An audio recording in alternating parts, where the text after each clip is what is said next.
feel like a YouTuber right now. I'm fulfilling my dreams right now. Oh, we're actually rolling. Rolling.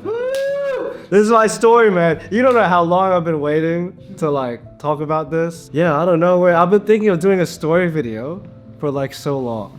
All right, let's do this. Yeah, so I was born in the Philippines and straight away extremely lucky. You know, parents didn't really come from much, but with what they had, they left everything for me. You know, jobs, friends, and family. I think a lot of people say I'm driven and this and that, and all I can reply is, what a waste it would be for them to give up everything for me, to do nothing with it. I think something I've always wondered as a kid, and still do, is why me? You know, why did God choose me to be as lucky as I am?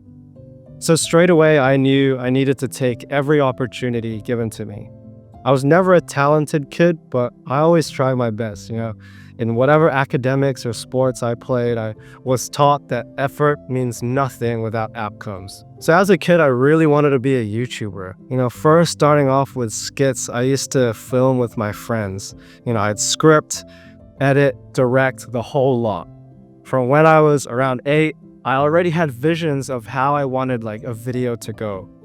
And then I sort of switched to making really bad gaming montages, learned Premiere Pro, but it was still the same thing. You know, the passion and I had the visions of how I wanted a video to go were all still there.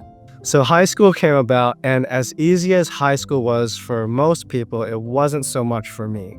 Not because of the academics, that was piss easy, but I took up rowing. 4 a.m. wake-ups, 5 days a week for 5 years.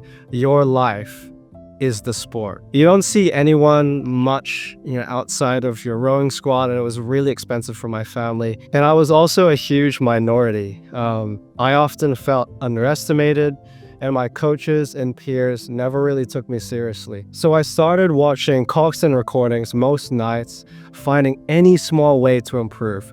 Always messaging and getting feedback from my coaches and my team.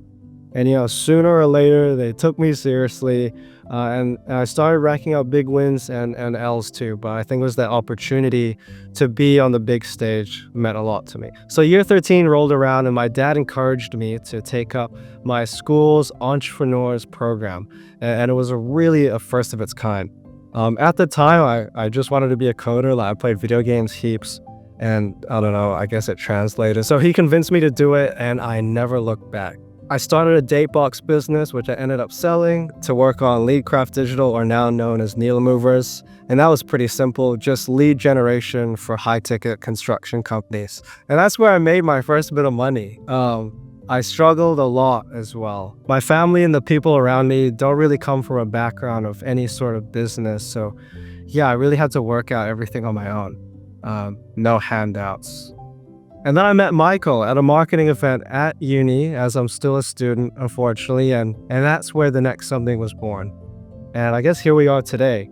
We're here to redefine how startup media is done across the world. And I don't think that there's anyone more passionate about doing this than us. A big piece and part of me that I want everyone to know and remember about my story is how much the people before you sacrificed to get you to where you are. If you made it this far in the video, always say to yourself, why me? You know, what did I do to deserve more than someone, you know, maybe in a third world country? The reality is you didn't, and you're just lucky. You are not more deserving, but you're here now, so don't waste what you have, because anyone would kill to be where you are. I'm Polo, and that's my story. Yay! Let's go! Okay. Thank you, brother. It's all right. Well done. You happy with that tape? Yeah, I'm happy with that.